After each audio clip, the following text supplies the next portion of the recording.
things in the world I love to do, sing, and ride Broncos. I tell you what, as a Bronco rider, you got to deal with some unexpected things, and getting broken is part of it. And you hardly ever know when it's going to happen.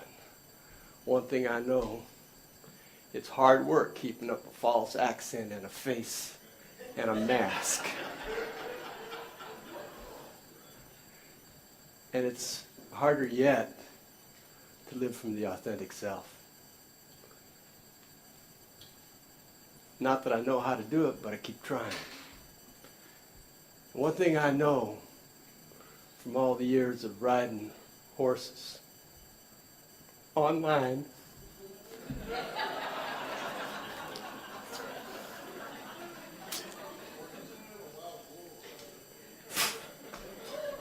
you know that game too, huh? One thing I know is that in life, like in Bronco riding, it just looks like you gotta hold on tight with your hands. In fact, if you're gonna ride a horse that's wanting to buck you off and twist around every which way and jumping up way high in the air, you cannot just hold on with your holding on hand. The rule says you can only hold on with one hand to that rope that's around the horse. And the other hand has to be free. It can't touch yourself or the horse in any way. And so it looks like you got to hold on with the hand. And it's real tempting because that horse is flying you around this way and that way. And you think, oh, I got to hold on. But in fact, if you're going to be successful in riding that horse, you kind of got to let go. Let the horse go where it's going to go. Because you can't change the direction the horse is going to go with your little hand. You wish you could. But you can't. You have to hold on, but you also just let go. And what you really got to do, the secret, most people don't realize when they're sitting out in the rodeo stands, but I found the hard way. What you got to do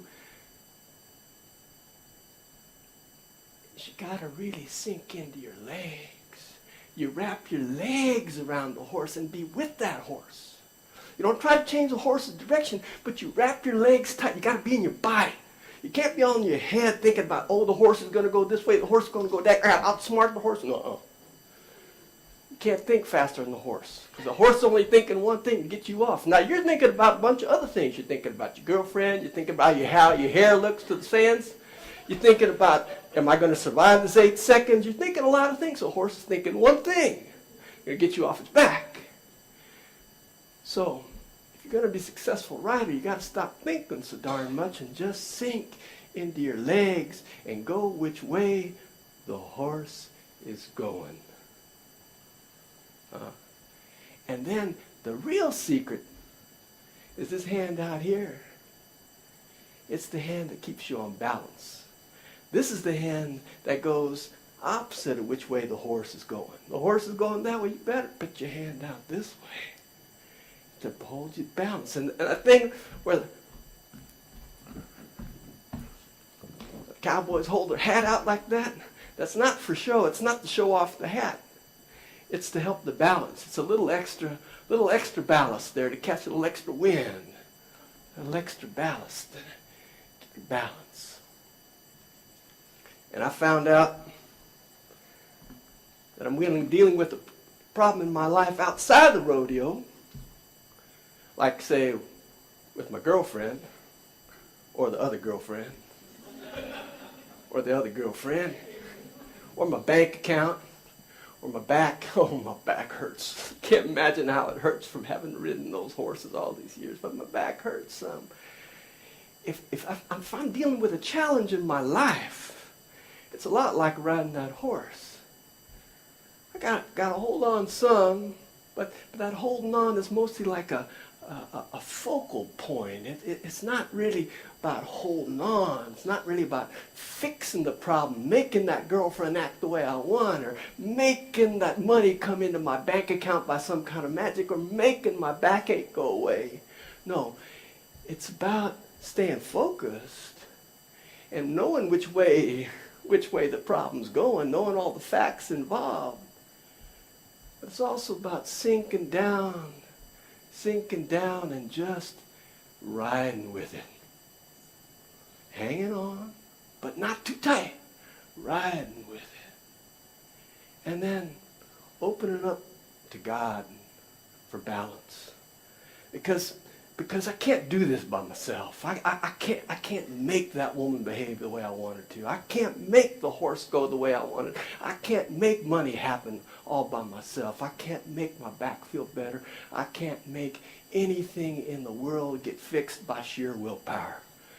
I got to open up to be balanced in spirit, and God's what I call it. You can call it what you want. I call it God, and believe me, I've come to know God in my years of riding broncos. I've been broken, but I've been blessed. And I know they're often the same thing by the grace of God. And I know,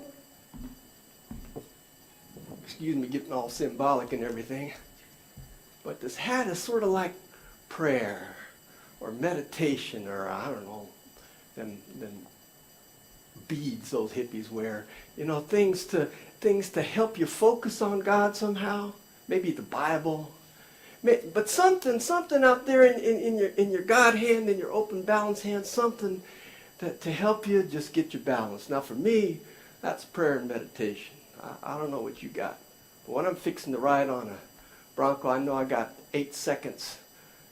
It's going to be a long 8 seconds. It's going to be a dangerous 8 seconds. It's going to be wacky 8 seconds. I need all the help I get. So I make sure I have my hat with me, my prayer with me. And I say a prayer before I get on the Bronco, and I say a prayer the second I get off. I don't know. May not make any sense to you. This idea of consciously choosing to get on a Bronco and Bucko, consciously choosing to deal with your problems instead of just hoping they'll go away. Instead of just thinking maybe you can tough it out. This notion that somehow you consciously choose to get on the horse, consciously choose to deal with that relationship, that medical problem, that issue you got at work. Choose to ride it, to feel it, to know which way it's going, and know somehow you're going to get through it. The ride's going to be over. You're going to be alive.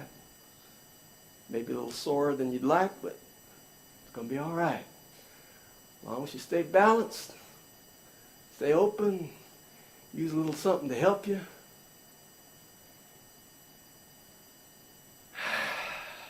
And just let her rip. At least, that's my story. But y'all, I'm sticking to it.